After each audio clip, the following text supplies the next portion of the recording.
You mentioned something that I hadn't thought about. You talked about conflict resolution. And I think right now, as a lot of us have just started working from home in the last 3 to 4 weeks, at least here in the US, we're all, I think, being like super collaborative and trying to Yes. figure out solutions, right?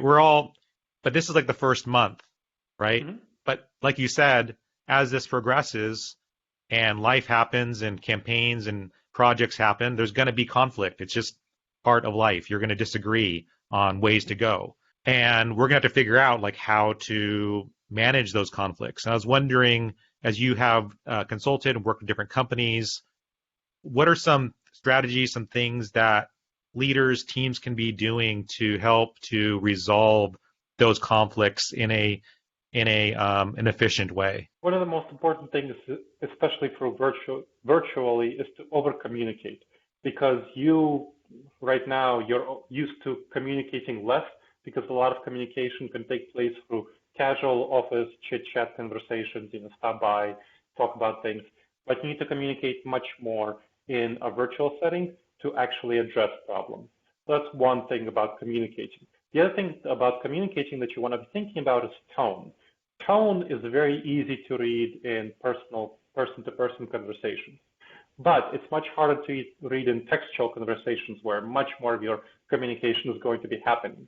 So you want to make sure to address potential ways that people can misinterpret you, Mm, especially for people who are in a potential conflict.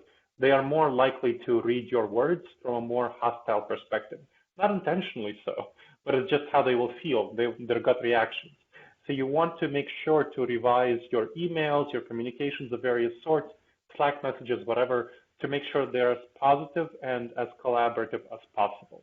So you need to go against your intuitions in those ways, in the how you communicate. The amount of communication and the style of communication needs to be more positive. And then, of course, something that's seems simple, but I've seen way too many people fail at it, is when you are getting into a tense conversation, actually jump and do a video on the video conference. Don't keep doing it by email. I've had so many people who I had to resolve conflicts with because they kept communicating by email when they really should have gone to a video conference conversation. So that is very important. And then the more senses you can get engaged, the more you can see other people, the less likely you'll have conflicts because you can see their facial reactions and so on, and they can see yours. And just as importantly, you can humanize each other.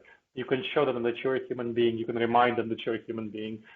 Start your conversation not by diving into the conflict, but by chit-chatting. What's going on? How's your grocery shopping going? All that stuff. Are you still ordering out? All that stuff that people are still struggling with. So point to that shared humanity and the shared sense of trouble that you're all experiencing. So those are going to be the three pieces of advice I think are going to be most helpful. Thank you so much for checking out this clip from the Data Talk podcast. To watch the full episode, you can either go to the Experian blog, the URL is experian.com/datatalk, or you can click on the link, which is found in the description of this video.